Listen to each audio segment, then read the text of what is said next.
राज्याला अवकाळी पावसाने झोडपलं। वाशिम, बीड, धुळ्यासह नाशिकमध्येही पावसामुळे वातावरणात गारवा।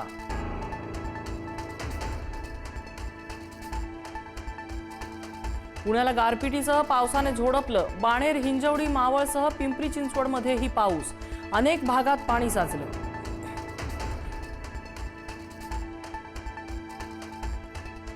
अवकाळी पावसामुळे बळीराजाची चिंता वाढली। कांद्याला अवकाळी पावसाचा तडाखा, तर इतरही शेती पिकांचं नुकसान होण्याची शक्यता।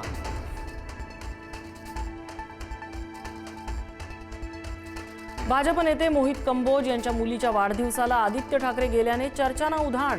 वैर विसरून शुभकार्याला गेल्यास गैर काय, राऊतांचा सवाल। तर ठाकरेंचं भांडवल संपल्याने फडणवीसांशिवाय पर्याय नाही, नितेश राणेंची खुचक टीका।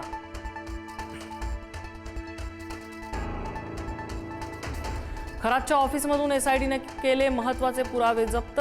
मोबाईल फॉरेन्सिक व्हॅनसह डिजिटल पंचनामा। पीडित महिलेला घेऊन एसआयटीने ऑफिसमध्ये केलं लाईव्ह स्क्रीनिंग।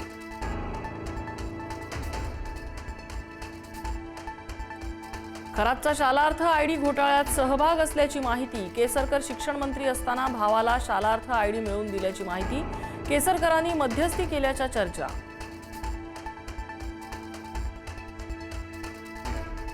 खरात प्रकरणातील ईशान्येश्वर देवस्थान पुन्हा चर्चेत। मंदिर पर्यटन स्थळांच्या यादीत समावेश नसतानाही निधी मंजूर। 2018 मध्ये 1,05,00,000 निधी वितरित।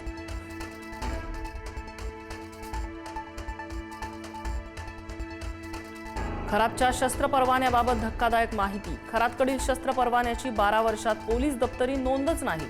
पोलीस अधीक्षक कार्यालयाच्या नोंदीत परवान्याचा उल्लेख नाही।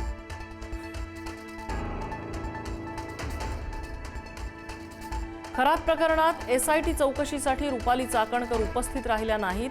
चौकशीला न जाण्याचं कारण अद्याप अस्पष्ट।